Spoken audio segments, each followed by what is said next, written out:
due to snow. But you may be new to this. I just called dibs. Let me tell you its history. Chicago neighborhoods were mostly laid out between 1900 and 1920, and vehicles looked like this, and they were big and they were expensive, so most people still use horse and buggy. After World War II, that would change with the invention of expressways, and cars became a little more affordable, so families started to own 2 cars. Fast forward to January of 1967, where a record of 23 inches of snow fell on Chicago. Chicago being Chicago, we kind of took that first day off, but that second day, people still had to go to work, people still had to go to school. And that's when the Chicago dibs rules started. After digging out 23 inches of snow, we dared you to take our parking spot. Is dibs legal? Absolutely not. It's a time-honored tradition. If you park in a spot you didn't shovel, we will bury your car the Chicago way. Yo. What's going on, everybody? Welcome to the Spann Report podcast. I'm your host, Mr. Spann. This is episode number 325 of the report. And right now, I'm kicking it here with my brother, my friend from another, not my friend, but my brother from another mother, man. My homie Sherman, a.k.a. Dilla, a.k.a. Six Figure Dilla from TikTok. Say what's up to the people, fam. Hey, good evening. Glad to be here. What's up, my brother Spann? Definitely an honor. I'm listening, 300 something. Wow, you've been at it. Wow. 10 years, man. 10 years we've been doing this. That's what's up. Listen. I've been like, so before we get started, I do need to let you guys know how to get in touch with us here at the Spann Report podcast. Let your voice be heard, because the voice lines will be open. The voicemail line is going to be open. The chat room is going to be open. So let me let you guys know how you can get in touch with us over here at the Spann Report podcast. You can go ahead and hit up the hotline at area code 313-288-0485. That's area code 313-288-0485. Leave those voicemail messages. We'll play them on the show and respond to you right here on the show as well. And if you're catching us live, you can chop it up with us here live at area code 313-288-0485. You can also email us here at feedback@thespannreport.com. That's feedback@thespannreport.com. Go ahead, leave us those emails, and of course, those emails will get right here and reply to here live on the show as well. Follow me on Twitter and Instagram. My name on both of those platforms is Mr._Spann. So you go ahead, follow me there, chop it up with your man Spann throughout the week. And also hit up our website at www.thespannreport.com. Those you can go there, you can watch replays of the show. You can vote in the polls when we decide to put those polls up. You can donate to the show as often as you like, as much as you like. And of course, we really do appreciate every dime over here at the Spann Report Podcast Network, man. Also, leave us a 5-star review on iTunes and or Stitcher Radio. Those 5-star reviews are the ones that get right here live on the show. We appreciate everybody who goes about the business of doing that. Doesn't cost you a dime, man. Just a couple minutes of your time to let everybody know why you're rocking with us over here at the Spann Report Podcast Network. Now, we got that shit out the way. Word. And I'm here with my homie, man. The historian, Six Figure Dilla, man. My man just got a write-up in the Chicago Tribune, man. Internationally known now, man. Olive Harvey Middle College alum. Man, like I'm just like excited to have you on the show here, man, because like we were just kind of talking a little bit about some of the things that we went through as like teenagers and shit, man, and like to see where we are now and to see what we're doing now, man. I'm like just like, I don't know, man. My heart just like, man, that's my dog, man. It's like that's my dog, you know what I'm saying? So I felt like it was only appropriate to bring you on, man, and talk about some of the things that you're going, some of the things that are happening for you, man, and some of the things that brought you to where you are today, man. Real talk. And so my first question for you is, of course, because you are like getting, internationally recognized as a historian, man. Like, what was the first thing? Like, what was the thing that like that history bug? When did it first hit you? That's a pretty difficult question to answer, because hindsight sometimes plays tricks on you. So sometimes you create memories, right? I think though, maybe not a particular point, but it's just always been around me. And one day I looked up and I was able to appreciate it. My father was a Chicago police officer for 30 years. And during that time, he was a part of Mayor Harold Washington's bodyguard detail and also Eugene Sawyer's bodyguard detail. Okay. So sometimes somebody else would call off and he had to go over and sit at the house. And if he had his kids with him, we went with him, So we would be sitting in Harold Washington's basement, and Harold Washington being who he was, had an appreciation for history. So in his basement, there's historical shit hanging on walls and stuff like that. And so I would ask questions. Hey, what's this? Hey, what's that? And if the man Harold himself didn't answer me, it'd be, my father or somebody else. And that just continued. So it probably started out there. Okay. I can remember, when we were in high school, going through some of those Bronzeville tours, doing some of those, like when we were in theater together, like we would go to like plays and stuff, and we would get a chance to meet some of the historical figures that the plays were about. I can remember going to a play and we met like the wife of Fred Hampton. Yeah. Or going on the middle college, like the college tour and meeting, like I remember getting a chance to meet Coretta Scott King with the booger in my and Alice Walker we've met on those tours. Yeah, man. So like, how much did like the middle college influence some of the historical, love that you have right now? Especially for Chicago, it did immensely. Like you said, the Bronzeville tours, eating at Soul Queen on Stony Island, and not just eating there because it was cheap food, but the teachers and the proprietor of the restaurant letting you know how you sitting in a place that was very historical. Going down to Gladys's to eat on the trips during theater. So we had a strong African American studies curriculum in every subject. If it was math, it was going to be math black way. So the middle college for sure. Mr. Gladney for certain. Definitely. Mr. Gladney introduced Before the Mayflower to me, and that book changed my world. So yeah, for sure. Oh, yeah. Before the Mayflower, man, I remember it was at Mr. Gladney, Mr. Ali, Miss Johnson, Miss Jones, Mr. Jones, man. Like, man, we had some great black teachers at the Olive Harvey Middle College, man. I'm a gush on the Olive Harvey Middle College tonight, man, because it's why we here. It's exactly why we here, man. So just not to even cut you off, what's so cool about being appreciative about that is right now my daughter goes to Gwendolyn Brooks College Prep. It's like the number 7 school in Illinois right now, like number 70 in the country, which is pretty cool. She says at her school they tease the thugs.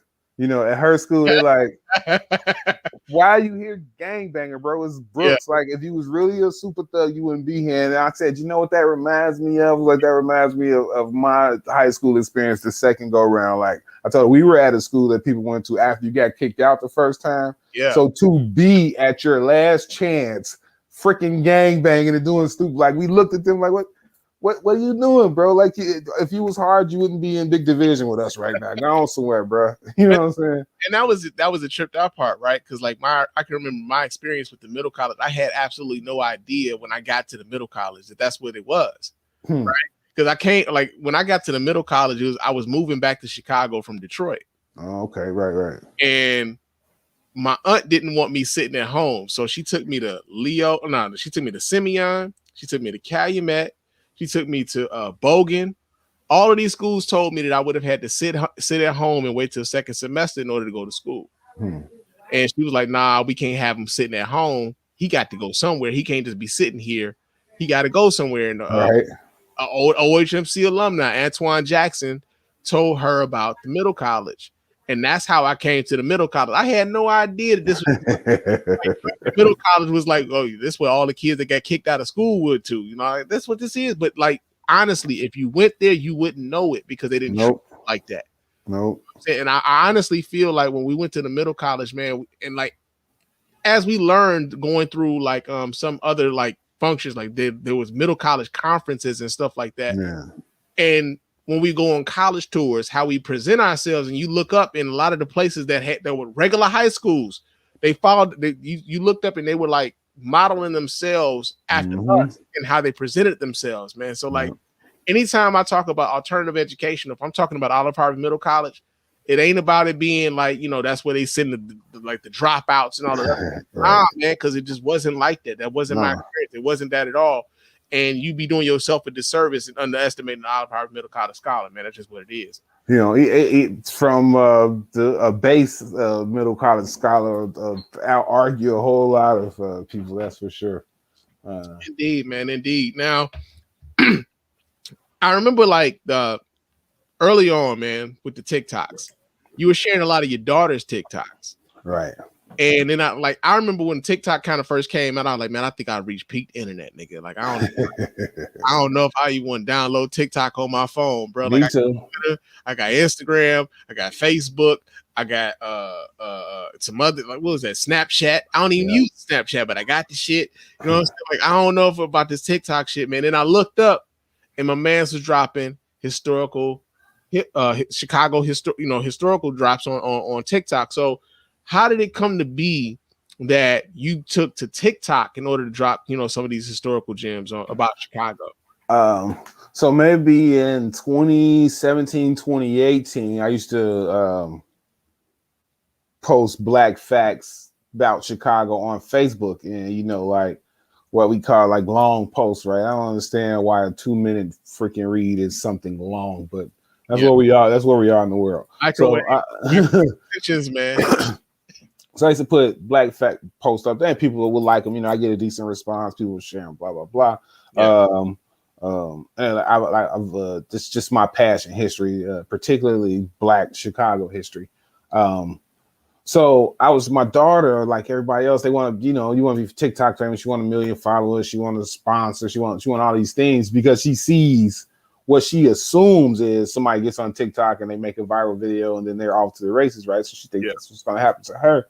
And what I was trying to explain to her is that's not how it happens. Like that person you see, if you just take 5 seconds back up, do some research on them, they were in some commercial that you never heard of, and then they were contesting on, He Got Next or whatever, all these shows, right? The stars lined up, and preparation plus opportunity equals success, and that's why they got that 1 million views at that time. But ain't nobody knew. So anyway, I was telling her, if you want to be different, there is not one 8-year-old girl speaking Chicago facts on TikTok right now. There isn't one. Yeah. So if you let me write you a script and we rehearse it, it's gonna be some hard work. Some of these words you're gonna have to fight through, people's names you're gonna have to fight through. But if you let me write it, like, oh, you'll have 10,000 followers in no time. It'll stick. And she's like, nah, I don't want to do that. I want to do the dance thing, right? So I did one, just to kind of like show her, Yeah.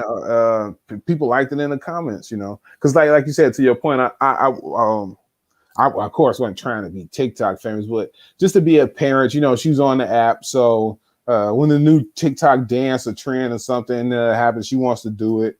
So I dance with her. Why not? It's my kid, right? Yeah.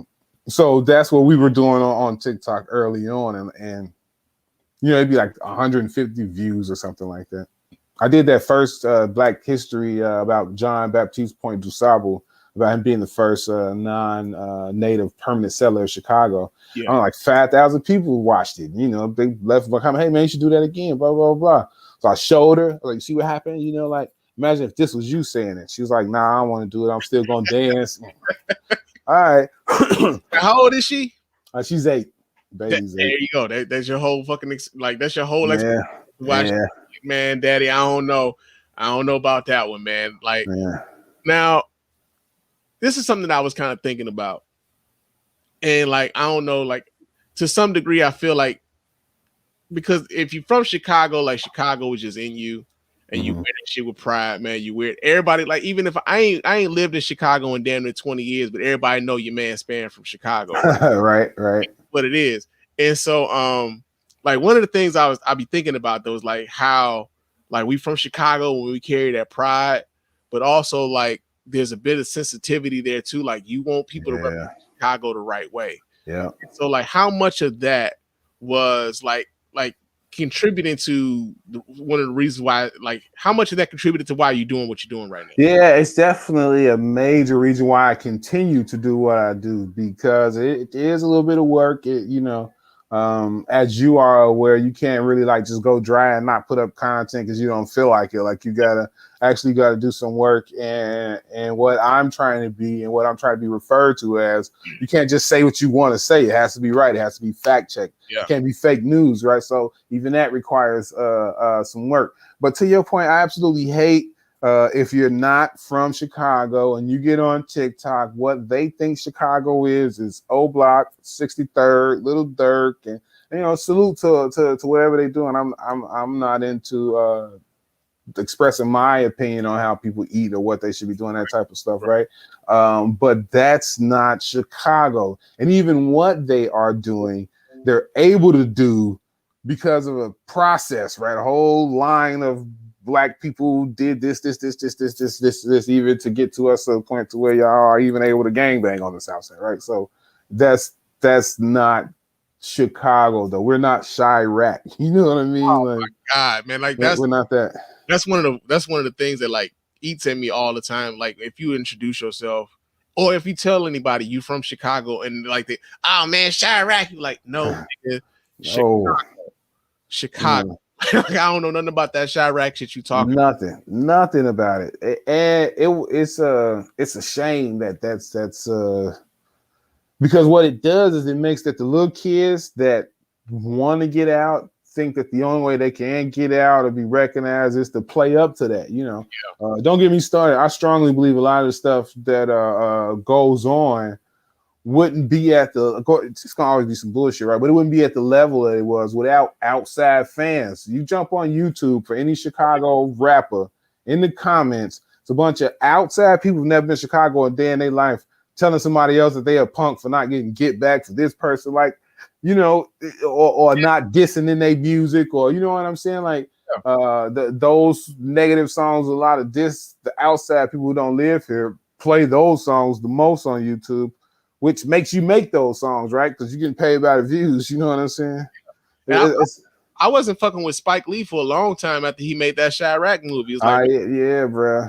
I was hot about that shit. Some bullshit, bro. Like that's not Chirac.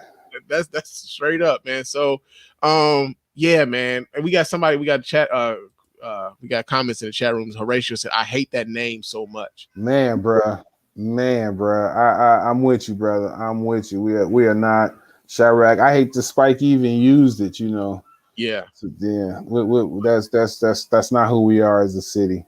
Yeah, man. There's so much rich history in the city of Chicago, and that's why I appreciate the fact that you bring light to so much of it, man. Yeah. I don't Black kids, but like the Streeterville joint. I just saw that one today. Like who the guy, like who that neighborhood is named after is after a guy who stole the whole fucking land, bro. Right? And the guy that bought the land, Fairbanks is one of the shortest streets in Chicago. It probably runs like 2-3 blocks at best, half a mile at best. And Streeterville is historically known. It's the most expensive real estate in Chicago, Streeterville. And they ain't got that guy who stole it. Now, what's your favorite right now? What's your favorite bit of Chicago history? If you can bro, like you shooting shotguns at me now, man. That's really a tough one. I would say probably the favorite one that I've done, like TikTok story that I've told so far would be this guy named Lloyd Weller. He's the first Black guy to pass the Illinois bar, first Black lawyer. He moved to Chicago from Ohio, and from 18 to like 26, no, not even 18, right? Because they started working like 13 then. So from like 13 to 21, he was the first Black mail carrier, first Black clerk, got promoted to lieutenant in the Illinois militia. He ended up being the superintendent of schools down in Tuskegee toward the end of his life. But so I love his story, and then I love telling about Chicago, Wisconsin. That always blows everybody's mind. Wait. What? Chicago what? Chicago, Wisconsin. That's a thing? No, that's so yeah, right. We were That's a thing? Yes, sir. if not for some last minute backdoor politicking from our guy, Mr. Daniel Cook, who Cook County is named after, Chicago would be in Wisconsin. Actually, the original border is 71st Street, bro. Wow. So me and you, I'm on 81st. You was on 87th Street. Yeah. We wouldn't have been from Chicago. We'd have been from Illinois, but we wouldn't have been from Chicago.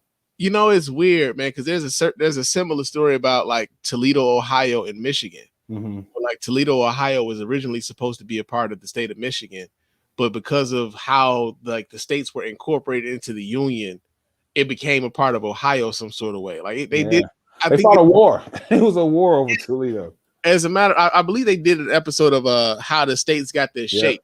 It was a part of that. So yeah, man, it's crazy how things kind of happen the way that they do, and we just kind of take it for granted that that's just how things have always been, man. Real talk. Mm-hmm. But yo, man, we gonna get into some stories here, man. We got some things that are happening in the world. I want to kick it with you about some of this stuff, man. So we gonna get to our Blue Blazers, y'all. What in Blue Blazers is going on out here? Did this nigga just say Blue Blazers? All right. Our first story here in Blue Blazers, man. Yo, we got, the coronavirus has been taking over the motherfucking world. We've been dealing with this shit it's been about a year now, damn near a year since we first started, really paying attention to what the coronavirus was and everything else. Now, China, where the coronavirus, when we first heard about it coming out of Wuhan, they've rolled out a new coronavirus test for you. Thing is, the coronavirus test that they now have, they do a swab of your ass. Well, that'll be a monkey's dear ass uncle. Yeah, man. So we get this story here. This comes out of the Washington Post. All right. It says months-long lockdowns, entire city populations herded through streets for mandatory testing. The people of China could be forgiven for thinking they had seen it all during the coronavirus pandemic. But now they face a new indignity, the addition of anal swabs. Yes, you read that right, to the testing regimen for those in quarantine. Chinese state media outlets introduced a new protocol in recent days, prompting widespread discussion and some outrage. Some Chinese doctors say the science is there. Recovering patients, they say, have to continue to test positive through samples from the lower digestive tract days after nasal and throat swabs came back negative. Yet for so many, it seems to step too far in government intrusions after a year and counting of a dignity-eroding pandemic. Everyone involved will be so embarrassed. One user in Guangdong province said Wednesday on Weibo, a Chinese social media platform. In a Weibo poll, 80% of the respondents said they could not accept the invasive method.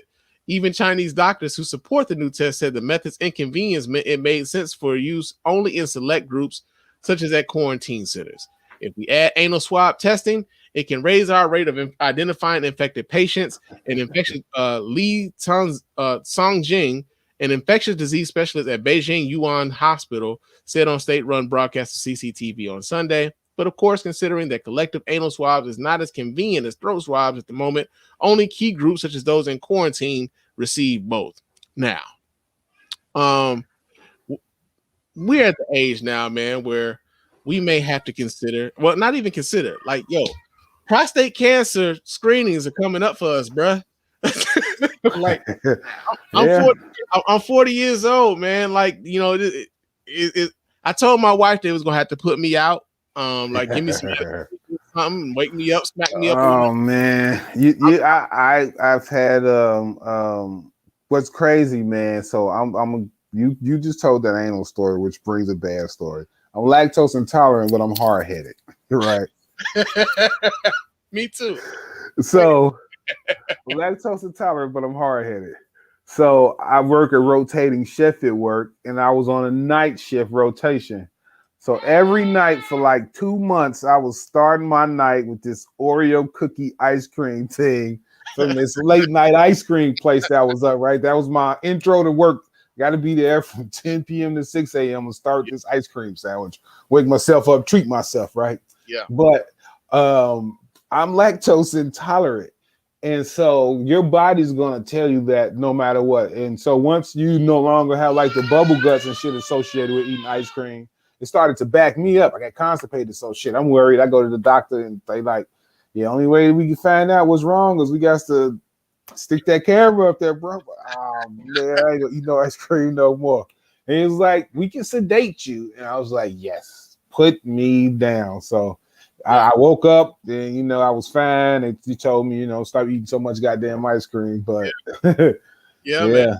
We got to do it. We got to do it. We got to do it. And I know Hudson's in the chat room right now. He says, why the disease got to embarrass people on top of everything else?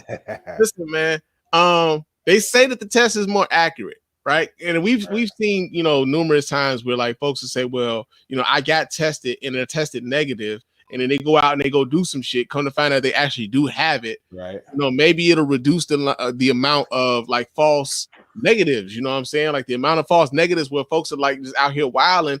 You're like, hey man, if you go get the more accurate anal test, you know what I'm saying, you might be able to go ahead and make that trip to Atlanta, bro. You might be okay, man. If you do your social distancing, you quarantining, you know, let them like play with your ass a little bit. You know what I'm saying? You definitely be able to tell the ladies. I'm sure. Baby.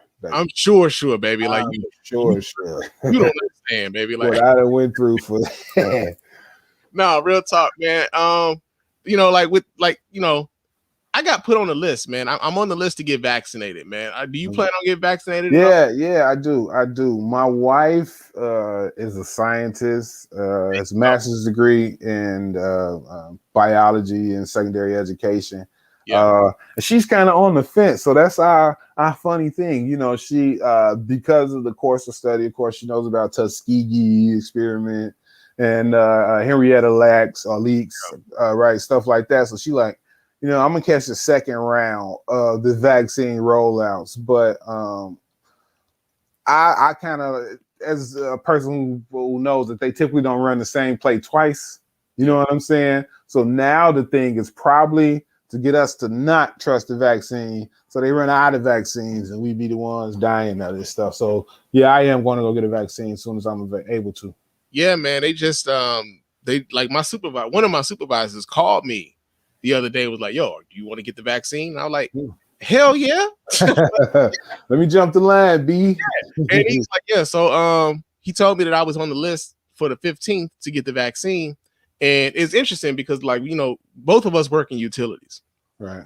And one of the things that like really made me consider doing it was the fact that I'm amongst people all the time. Like I have to go in folks' homes every day. Mm-hmm. And so the idea of like, you know, me being able to be somewhat inoculated from, you know, possibly catching it by getting the vaccine is like, to me, it was like a no-brainer. But I was actually not surprised by how skeptical a lot of my coworkers were, because I was like, it was a lot of my coworkers like, man, I ain't taking that shit, man. I don't know about that, man.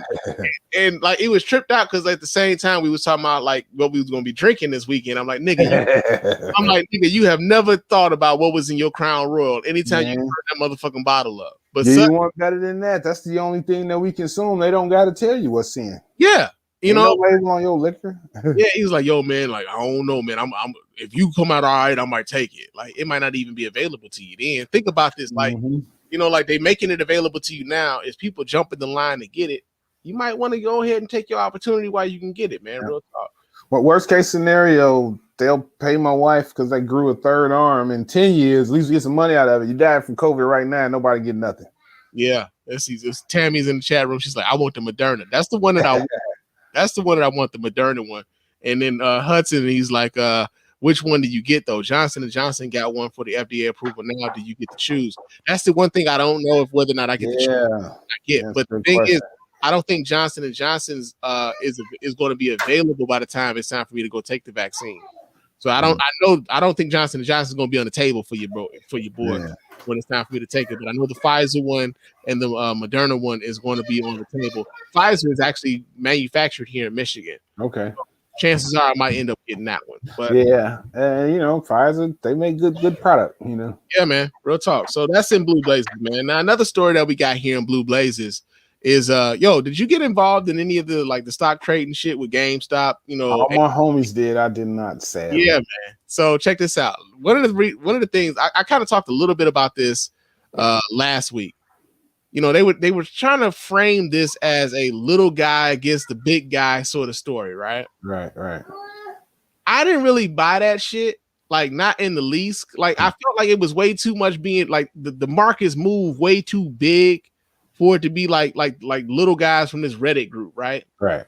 Come to find out, a Reddit trader who was behind the GameStop rally, his name is Keith Gill. This motherfucker said he lost $13 million in one day. Now, think about this for a second. $13 million. They've been promoting this as if this was like the little guy going up against the big guy and the big guy changing the rules on the little guy, this, that, and the other. This was always like the big boys against some niggas that's a little bit smaller than them. But it wasn't little guys, man. it was the pros against the overseas dudes. Yeah, man. It was just like, yeah, you know, some guys that got some bread to lose, you know what I'm saying? Because, you know, most of the people that I know that are really like trying to get into the stock market are trying to play around with the Robinhood app and stuff like that. You might, you know, every now and again, you might throw $100 in there. You might throw $50 in there. You might 25 just to see, you know what I'm saying? I don't know a whole lot of people that's got like, I don't know, 5 G's to throw away on Robinhood. I just don't. Now I know some people who do, like know some people who do, but I don't know any who do. You know what I'm saying? Like they got $5,000 to throw away on Robinhood. So let me get this story here. We read this here. This comes out of the New York Post. It says a Reddit user who has sparked the explosive rally on GameStop's stock price said he lost more than $13 million in a single day as the shares crashed. Keith Gill, the Massachusetts man, better known as Deep Fucking Value on Reddit and Roaring Kitty on YouTube, revealed the loss on Reddit's Wall Street Bets forum, where he's been sharing regular updates of his GameStop investment. Gill had 50,000 shares in the video game retailer, along with 500 call options. The value of his stake dropped by $13.6 million on Tuesday as GameStop's share price tumbled 60%, adding to a roughly $5.2 million loss on Monday, according to screenshots of his brokerage account that he posted on Reddit. Even with those losses, Gill says he racked up a $7.6 million gain on his GameStop bet, which reportedly started with a $53,000 investment in June of 2019. He doesn't appear to have sold any shares or options since the stock sank this week.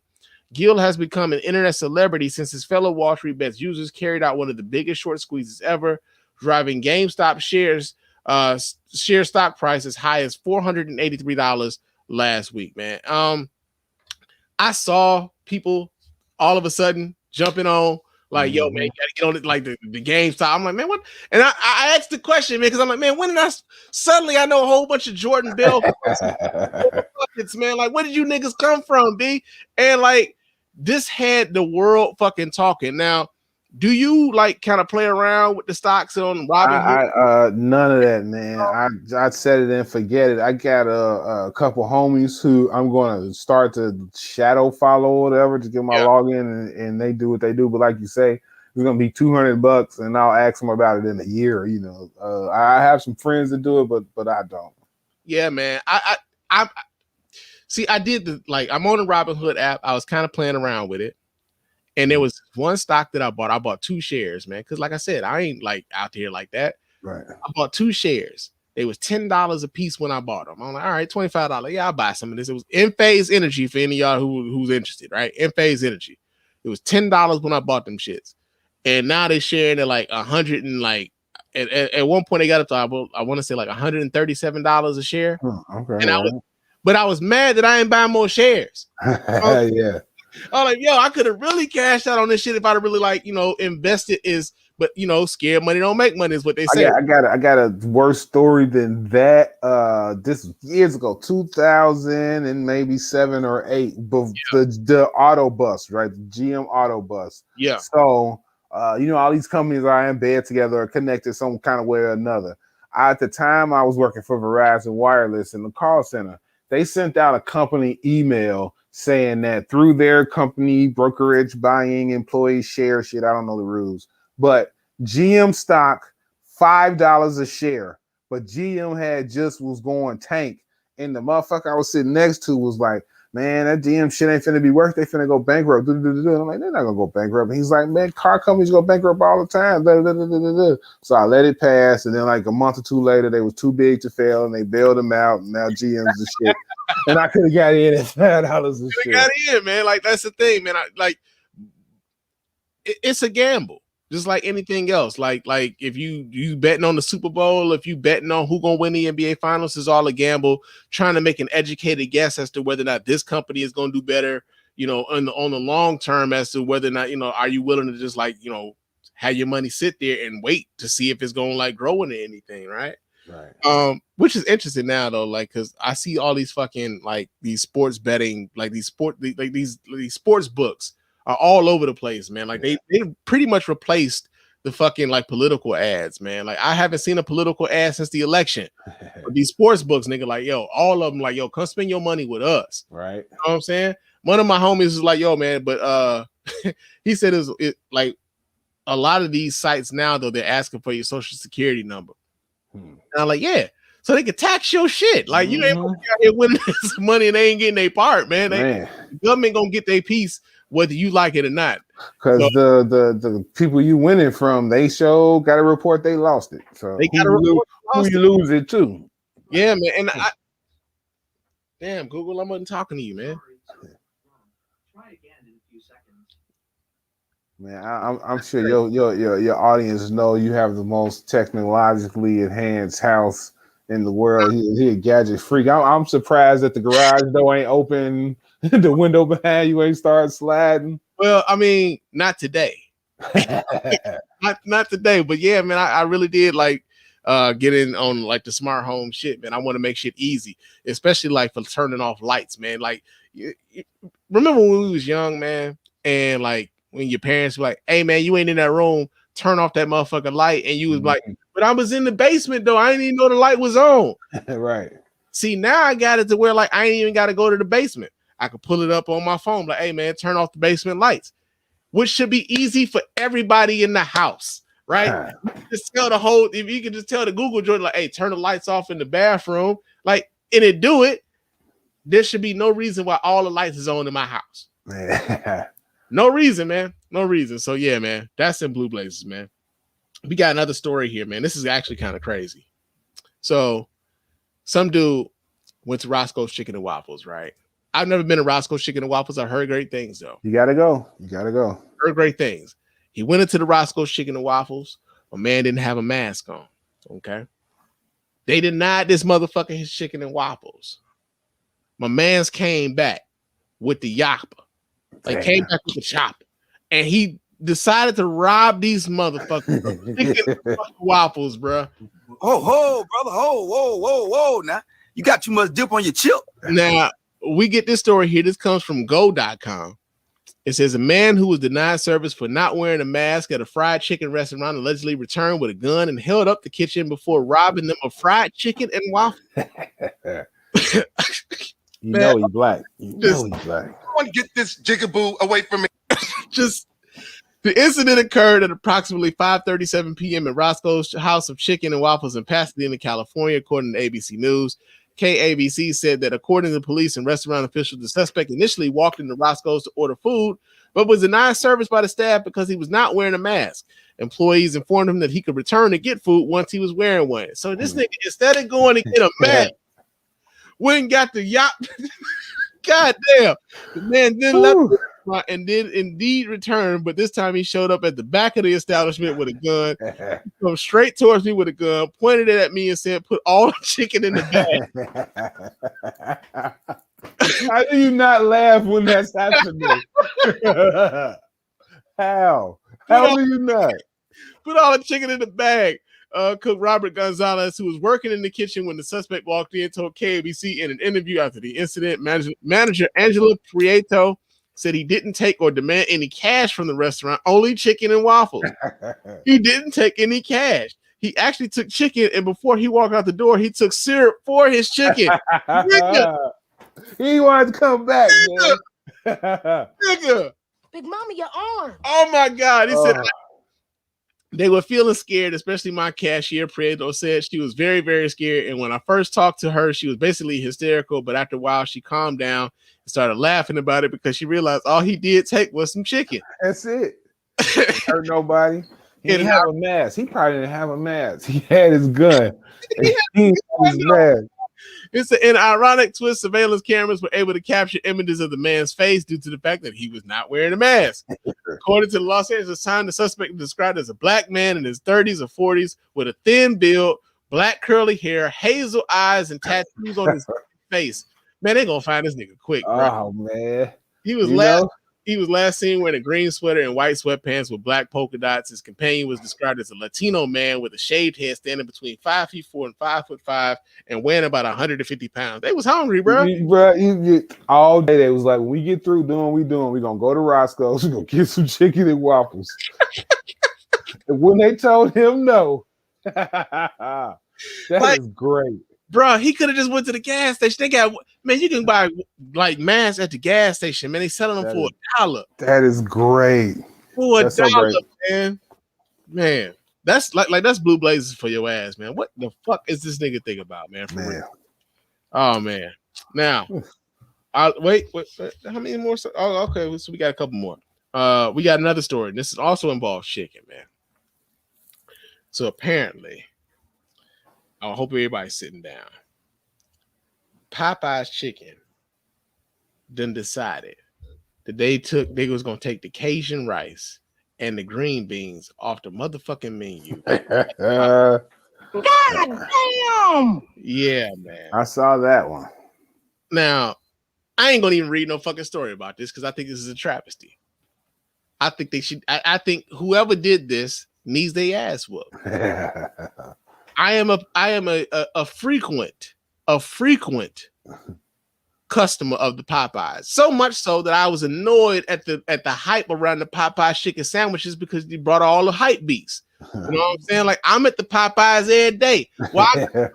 Why y'all don't have a separate line for the niggas that just here for the sandwiches, man? I want my 5-piece like strip, you know, with the red beans and rice, and I get Cajun rice on the side of that. You know what I'm saying? 2 large joints because I'm fat. You know, you know what I'm saying? But like, nah, man, they decided they were gonna take the Cajun rice and the green beans away from like they customers, like the regulars and shit. And like, I don't appreciate this shit, bro. First, they got away with like so, ain't nobody seen Annie for a while now, man.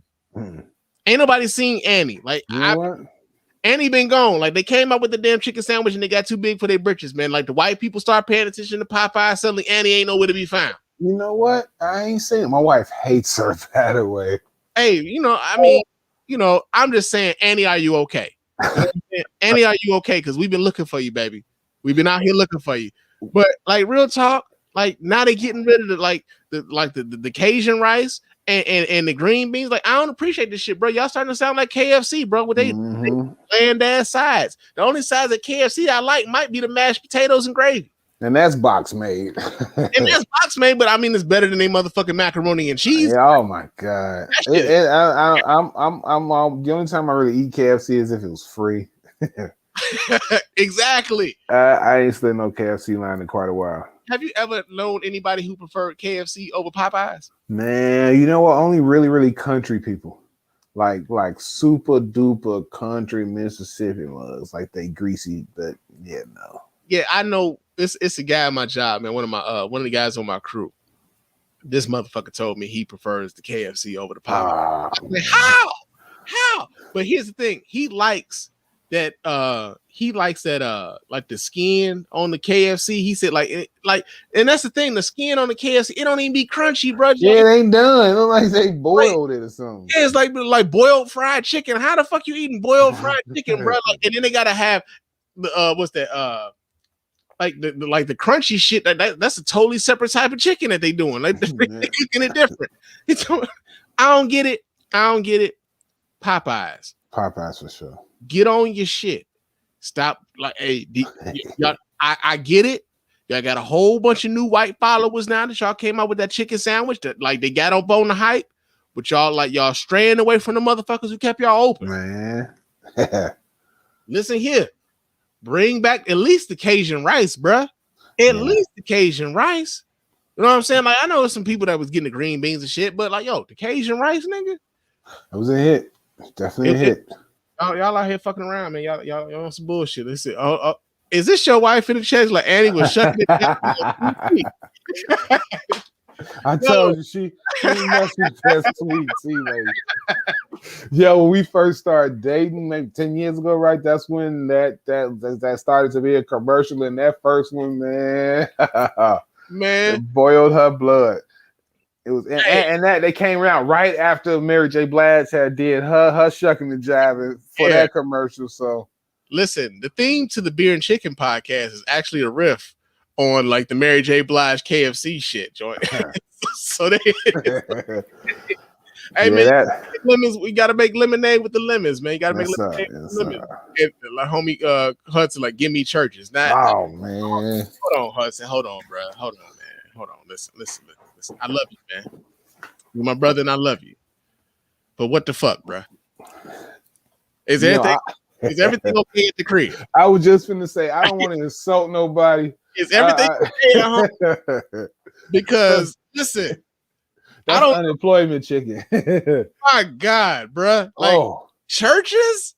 Oh, I can't remember the last time I actually wanted churches. I might have been like 10. You know what I'm saying? She's like, that was Burger King. You know what, Tammy? You're right. That was Burger King. They had a chicken sandwich at Burger King. Burger King used to actually have a decent chicken sandwich. Yep. I don't know what it was. Almost like a marinara on it. I don't know what it is, but it was pretty good. I used to work there. We used to bang them. I used to get them shits when I was at Tennessee State, man. Like we had like a little Burger King joint in the calf. Yo, man, give me them chicken sandwiches, bro. I don't know what. I used to work in that Burger King kitchen. I used to bang them boys. That's what's up, man. But yo, make one, eat one.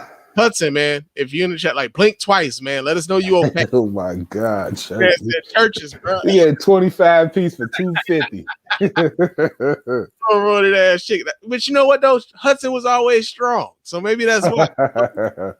Hudson was always deceptively strong. Like you, man. Nigga, be in basketball practice with Hudson, and you on the post. You're like, wait, what, nigga? Why you so goddamn strong, bro? He wouldn't move. He would not move. Yo, man, always just seeing the house in this motherfucker, man. Real talk. Now, another story that we got here in Blue Blazers, man, is man, Nick Cannon. Nick Cannon he's actually gotten his job back as host of Wild 'N Out, man. Yeah, man. I kind of went in on Nick Cannon. When he had the Professor Griff shit going on. Nick Cannon has kind of been wilding out for a while. And like it's more so like a thing of like white people. You can just tell white people haven't really been paying Nick Cannon that much attention until that podcast came out with him and Professor Griff. And one of the things that I can appreciate about Nick Cannon, I've said this a few months ago, was that he made an effort to try to right the wrong that he did. Right. Yeah. One of the things that I can always appreciate is like when you come into more information, when you come into better information than you had before. Yeah. Like, yo, man, you know what? I might have got that. I got that shit wrong, man. I changed my mind on that shit, right? Man, I love that. That's why I could not stay mad at Nick. I felt the exact same way you felt at the jump off because what I find about people with any kind of new information is they can be a little annoying, right? A person who wasn't in church and then they get in church to become a new Christian. They get a little annoying, people who knew in the frat or knew whatever, knew can get a little annoying. So it seemed to me that he was coming upon the knowledge that maybe you and I was grabbing in high school, right? The whole, blacks are the true Jews or this or that, just rhetoric that has been stated for a very long time. It's been around for a while. So it seemed like he was coming into that. But what's often absent in those type of conversation is perspective, right? You know what I'm saying? So the fact that he went and talked to some actual Jewish people, rabbis, just to kind of see like, bro, same way blacks ain't no monolith. The Jews are not a monolith controlling every goddamn thing. The same way the blacks ain't uniformly not shit. You know what I'm saying? Yeah, and that's part of the reason why like I can appreciate what Nick has been doing now. Like he fucked up in a very public way, and that's one of the things. Like people fuck up in a very public way, and then you'll have a segment of the population who just like write that motherfucker off forever, and then you'll have. But the thing is, like they fuck up in very private ways, so like it's not the same as like someone who has as large a platform as someone like Nick Cannon, who's made millions of dollars, not only just in the movies and shit, but also like, yo, man, this man was hosting fucking Wild 'N Out and America's Got Talent, and he kind of became like, you know, an American mascot, so to speak. And so for Nick Cannon to be doing the podcast and having someone like Professor Griff on there, who was so extreme, nigga, that he got kicked out of fucking Public Enemy. Like, he got kicked out of Public Enemy. Now, like, Nick Cannon did the work. He apologized for the shit that he put out. He also went to go talk to people who were more learned on the situation than he was. Like, I couldn't stay upset at somebody who was trying to do the work to be better at what he was doing. Right. And so Nick Cannon has been, you know, apparently Viacom has decided like, yo, man, he's done enough of the work that we're going to hire him back. And so we get this story here. This comes out of rollingout.com. It says the 40-year-old presenter was fired from the show last July for making anti-Semitic remarks during an episode of his podcast, for which he subsequently apologized and held meetings with prominent members of the Jewish community in a bid to learn. MTV Entertainment Group spokesperson told Entertainment Tonight that Nick has not only apologized and taken responsibility for his comments, but he also worked to educate himself and others through engagement with Jewish leaders and on his platforms. Those efforts are of the utmost importance, and that's why we have invited him to rejoin our team. Production on new seasons of the show are expected to resume later this year, and reruns of past episodes have been added back to the programming schedule. Cannon previously insisted that he never meant to spread hate and propaganda against Jewish people. He said, I know how you could have taken many of the things that I said as hate and propaganda, but that was never my heart and intentions. I was talking about how amazing Black people were, but it hurt so many people that weren't a part of that community while I was trying to encourage and uplift my own community. The Masked Singer host extended his deepest and most sincere apologies following the backlash over his comments when he admitted to being ignorant and uneducated on the subject of anti-Semitism. Now, here's the other part about this too, man. Because at the time that this was going on, there was a lot of people who were talking about how Nick Cannon didn't have anything to apologize for. And you know, why he only telling the truth. He only telling the truth. And honestly, bro, like, and I say this, and I talk about racism on this show a lot. I talk about a lot of political activism. I talk about a lot of this shit, man. And one of the things that I always say is like, just because it's coming out of the mouth of a Black person don't mean we got to endorse all of this shit. We don't have to do that. And when somebody Black is doing something fucked up, it's not a bad thing to call them out when they're doing something that's fucked up. And what Nick Cannon did at the time was fucked up. Right. Let's call that shit what it is. And so when we're having these conversations about, you know, discrimination and privilege and things of that nature, like, we have to understand where we sit in certain conversations. We have to understand where we are in that shit, right? So, like, say for instance, as a man, as a Black man at that, many people will say, like, I don't really have that many privileges. But as a Black man, a Black woman can say, yeah, but there are certain things that you're able to do that I'm not. Right. And therein lies a privilege that, you know, to some degree, some brothers may not necessarily be aware of. And when we talk about, you know, like, say for instance, like racism that happens against Black people, yeah, it's fucked up. But that doesn't also give us license to also be racist against another group of folks. Right. And so what Nick Cannon did was he dabbled a little bit in some of that, you know, the anti-Semitism against another group of people, another group of marginalized people, because truthfully speaking, like, as much as y'all would like to believe that the Jews run the world, like, yo, man, motherfuckers been persecuting them for a while. Yeah. 6 million of them got killed in the Holocaust, bro. Like, so people have been coming at them for a minute. And so, like, for Nick Cannon to recognize, realize, and analyze the fact that he was like a part of some of the misinformation, disinformation, and marginalization of another group of people, and try to do the work to rectify that. You can't do nothing but tip your hat to that, man. And I appreciate that, and just why it was pertinent, or what he was trying to, what people were trying to defend with his initial statement. I'm always like, what does that matter? You know what I'm saying? Like, right now, even which I personally don't believe, but even partially don't believe, right? Some of the stuff he said, there's some historical context to it that has some truth, but it's missing perspective. You know, it's not just in a vacuum, right? To say it correctly. But to that point, what is that going to do for the lives, the changes, the betterment of Black people today? If that's what you want to hang your hat on, that we are the true Jews.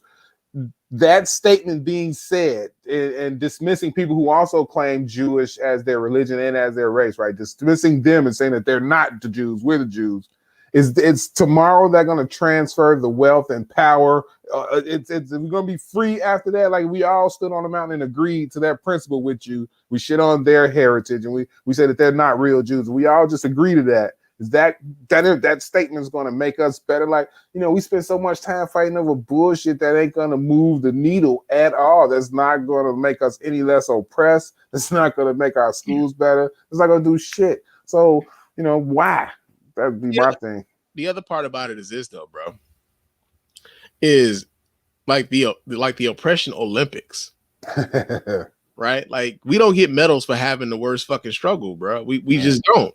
Now we can advocate for our position in the world. We can advocate for like equality for us, but like truthfully speaking, like not just for us, but like if we talking about equality, we talking about equality for everybody. Yeah. And so when you want to talk about equality, you can't therefore go ahead and then start like seeking to and promoting the rhetoric that marginalizes another group of folks, man. Right. Word. So, like I said, I can appreciate Nick for doing the work.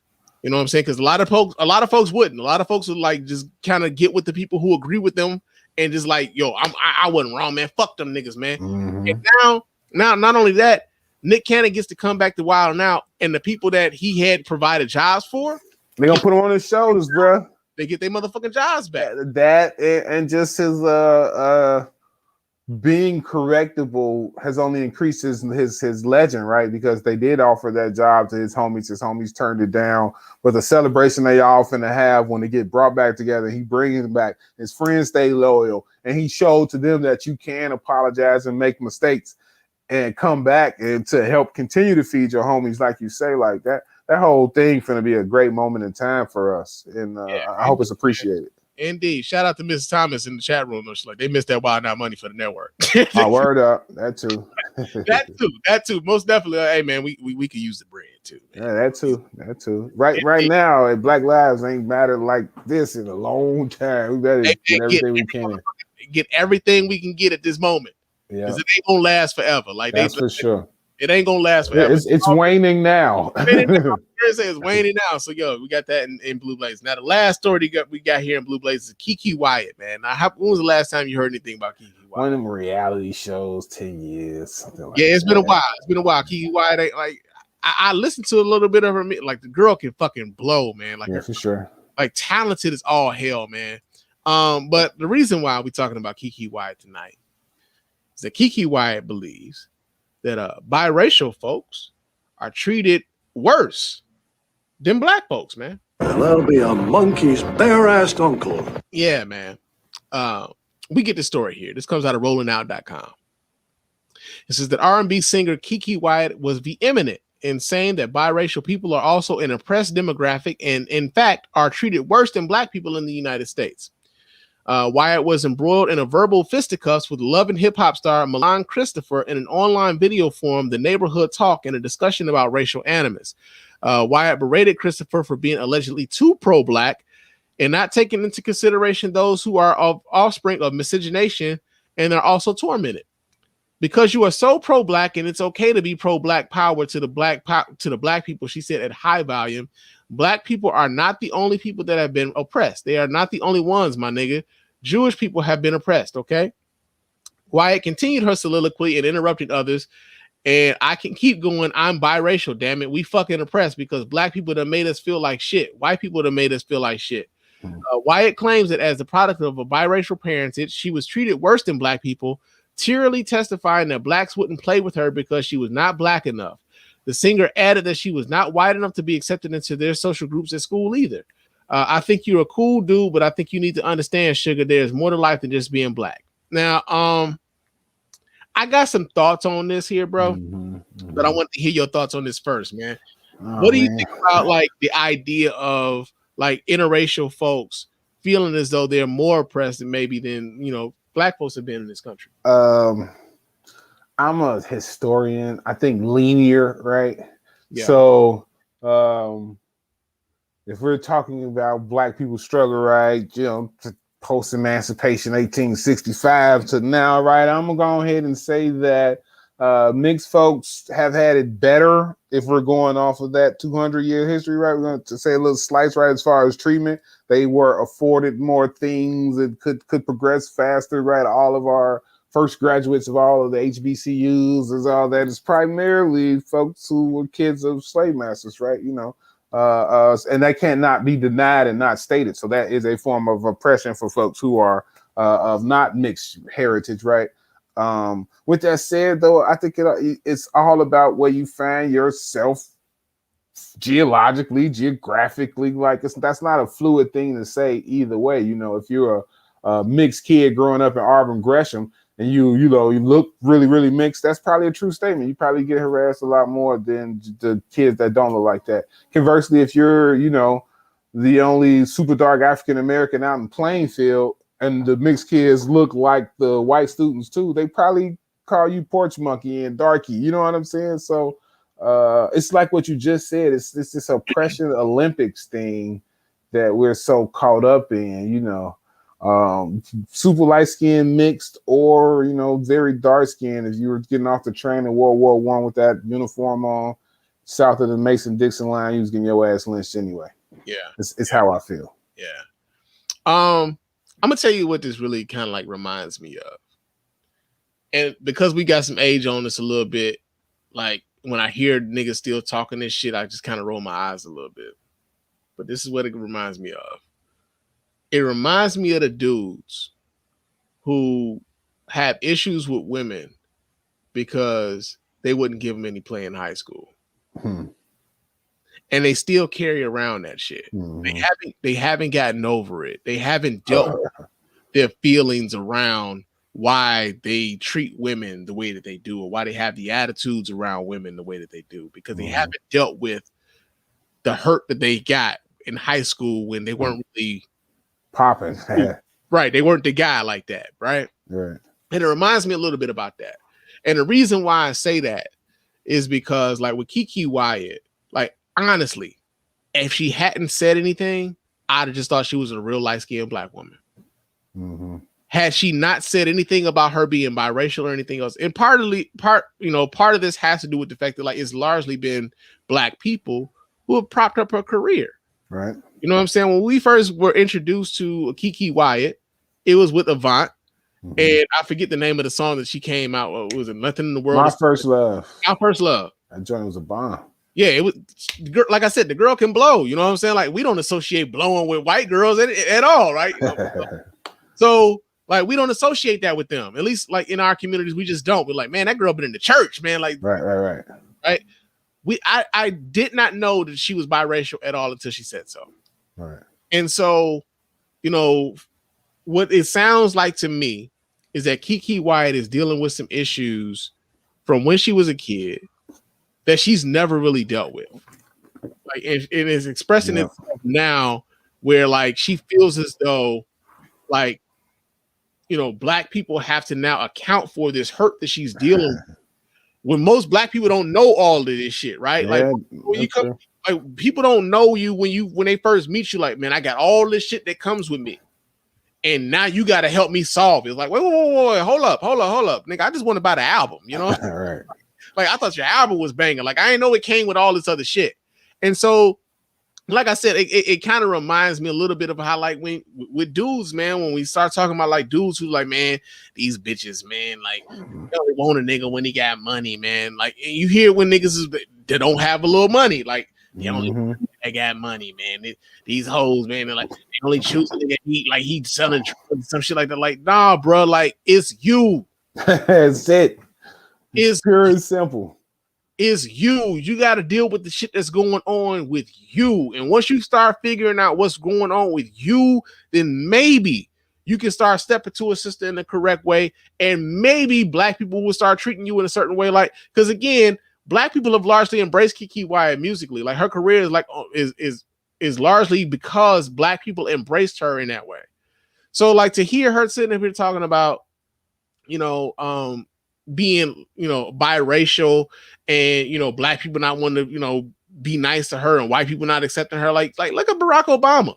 You know what I'm saying? Barack Obama was also a biracial man. He was president of the United States. Black people love Barack Obama. You know what I'm saying? Like, shit, my great grandmother was like mixed race, like could pass for white. She did pass for white. As a matter of fact, one of the reasons she moved up north to Detroit was because she was found out not to be white. You know what I'm saying? So think about this for a second. Like when you start talking about the oppression that black people are giving out, it wasn't the black people who were oppressing my grandma, my great grandmother. It was white folks who were like, nah, she's trying to be like one of us and she ain't.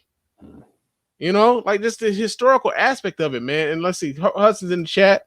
He says, when I was growing up, I got harassed for being light, but saw many who were harassed for being dark.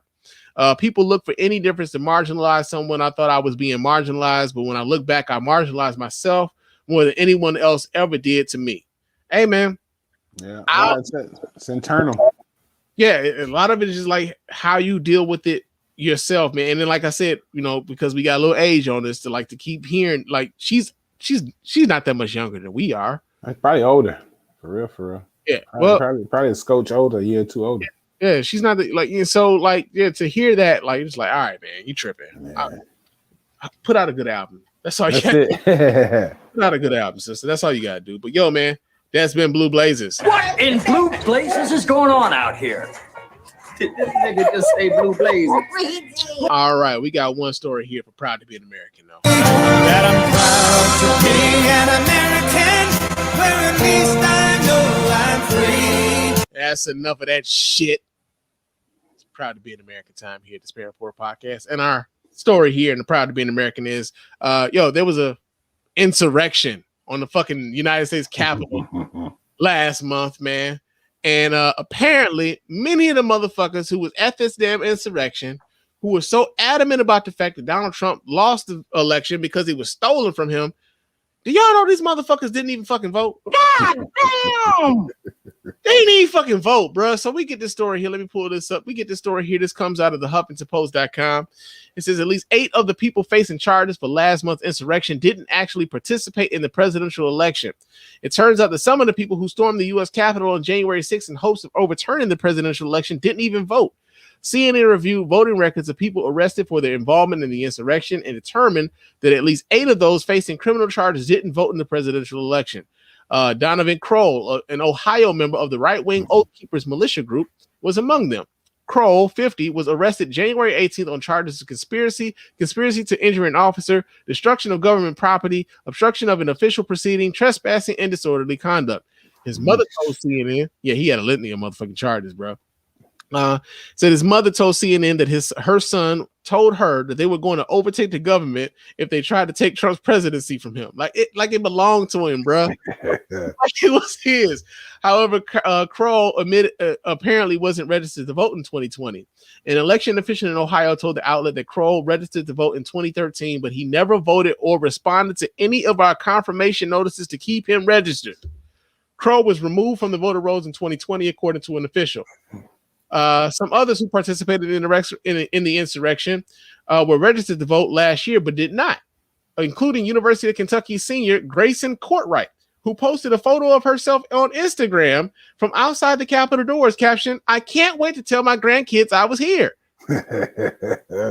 Jessica Stern, a Boston University professor who has spent around 30 years researching extremists, told CNN the accused rioters might have believed that there was no point in voting since the system was rigged. And that's what I was getting ready to get to. Mm-hmm. Donald Trump supporters had been listening to him for so long while he was telling them that this shit was rigged, that they didn't even bother to vote. And then when he lost the fucking election, like he pretty much, it was like a self-sabotage. Mm-hmm. He told people that the shit was rigged. If I lose, it's because it's rigged. They're like, well, if the system's rigged, why am I even participating? And then when he lost, they lost it and went to the fucking Capitol, determined to overturn an election that he lost because he told motherfuckers the shit was rigged from the get-go. Ah, man. Can't make it up. You can't make this shit up, bro. And here's the other thing that I find very interesting before we get on up out of here, because we get ready to get up out of here in a second. But one of the things I find very interesting is that like a lot of the like conservative political commentators, they like to talk about the political elite, the liberal elite, and all these other things. Talk about the coastal elites. They go to Harvard, they go to Princeton, they go to Stanford, they go to all Yale, they go to all these schools. And what they don't tell a lot of the people is that they also went to these fucking schools. Right? I also went to Princeton. I also went to Yale. I too am an alumni, right? And yet it's as if they consider their constituents stupid. Mm-hmm. And by and large, what we're finding out is that a lot of them kind of are. And I say that on a political sense in that like they're kind of like politically illiterate because they've convinced a lot of these people to vote against the interests more often than not. And so like for right now, for Donald Trump to have people who stormed the fucking Capitol because they thought that the election was stolen in an election they didn't even bother to fucking vote in. Come on, man. You can't be more proud to be an American than that. That's as American as it get, brother. That should be a Chicago story at some point, man. I'm sure there's one for like a mayoral race in Chicago. Man, don't get me started on they used to for real still elections. Chicago so off the chain. You're from Chicago. I'm sure you may have had occasion to go down to the city hall. Yeah. Here in Chicago, our city hall is a split building with the county building. But make no doubt about it, it's the same building. It's like you build your house up right, you take a piece of duct tape, run it down the middle of your house, and just call one half the county building, call the other half city hall, right? But literally they built your house at the same time, and they actually Detroit. The same everything, right? Yep. Tell me why in Chicago, the Chicago City Hall costs twice as much to build as the county side. Because everything on the city side was double billed. Like how? How does that happen? There ain't more windows on the county side. It's the same exact building, symmetry the same, but Chicago being Chicago figured out a way to scam its side of the shit. There you go, man. It is what it is. And I'm sure, man, you're gonna give us some more tidbits, man, on the TikTok, bro, for real. But before we get out of here, of course, we do have a champ. The champ is here! The champ is here! The champ is here! The champ is here! All right. The champ is actually literally here, man. My boy Sherman is the champ of the week this week here at the Spirit Report Podcast, man. Word. He's the champ of the week, man. Like, real talk, man. Listen, I love you, brother. And to see what you like done, not only just like with this TikTok shit, man, but just like in life, man, considering where we came from, considering what we was doing when we was teenagers and shit, like some of the wild shit we was getting into, man, to see what you built of your life now, man. I got to give you flowers while I can, give it to you in the way and not in which I know how, man. I love you, brother. I appreciate you for coming on here to the Spirit Report Podcast. Love you too, bro. And real talk, man. I just want you to know, man, like I'm proud of you, man. Thank you. I'm damn proud of you, bro. Thank you. I love to see what you got going on, man. Real talk. Thank you. That's what's up, man. Real talk, man. Shout out to appreciate you. Hey, listen, sister. We gonna meet, man. We gonna go like to New Orleans or something. Me and Mr. Spann, me and the Spanns and the Thomases, we gonna get together, man. We gonna have us a time, man. Real talk is well overdue. Word. Man, real talk. But I appreciate you, brother, man. And keep doing your thing, brother. Yeah, thank you. Thank you for the support. I appreciate that. Hey, man, no question, man. If you need anything, man, you know it's a phone call away, man. Word out. But yo, man, before we get out of here, I do need to remind you guys here at the Spirit Report Podcast, like how to get in touch with us over here. Let your voice be heard here at the show. So go ahead and hit us up at our hotline at area code 313-288-0485. It's area code 313-288-0485. Leave those voicemail messages. Of course, like I said, we'll play those voicemails here on the show and respond to you guys here on the show as well, man. Email us here, feedback@thespanreport.com. That's feedback@thespanreport.com. Leave us those emails and we'll reply to those emails here live on the show as well. Follow me on Twitter and Instagram. My name on both of those platforms is Mr. _Spann. So go ahead, follow me there. Chop it up with your man Spann throughout the week. Also, hit up the website at www.thespannreport.com. Go there, watch replays of the show, vote in the polls when we put those polls up. Go to our store, man. We got some merch. I'm wearing a fucking Spann Report podcast shirt here right now, man. Get yourself some merch, man. Real talk. And support us in that way, man. Real talk. And also, Sherman, man, tell them how they can get in touch with you, brother. Man, I would love it if you follow me on TikTok. You can learn about Chicago, Black Chicago, Chicago in general. The name is Six Figure, FIGGA _Dilla. Same thing on Instagram, 6FIGGA _Dilla. I would love a follow.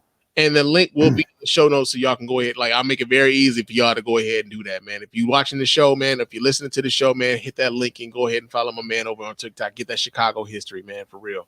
And yo, man, it's time for us to get on up out of here. I will talk to you guys again soon. But until next time, fam, peace.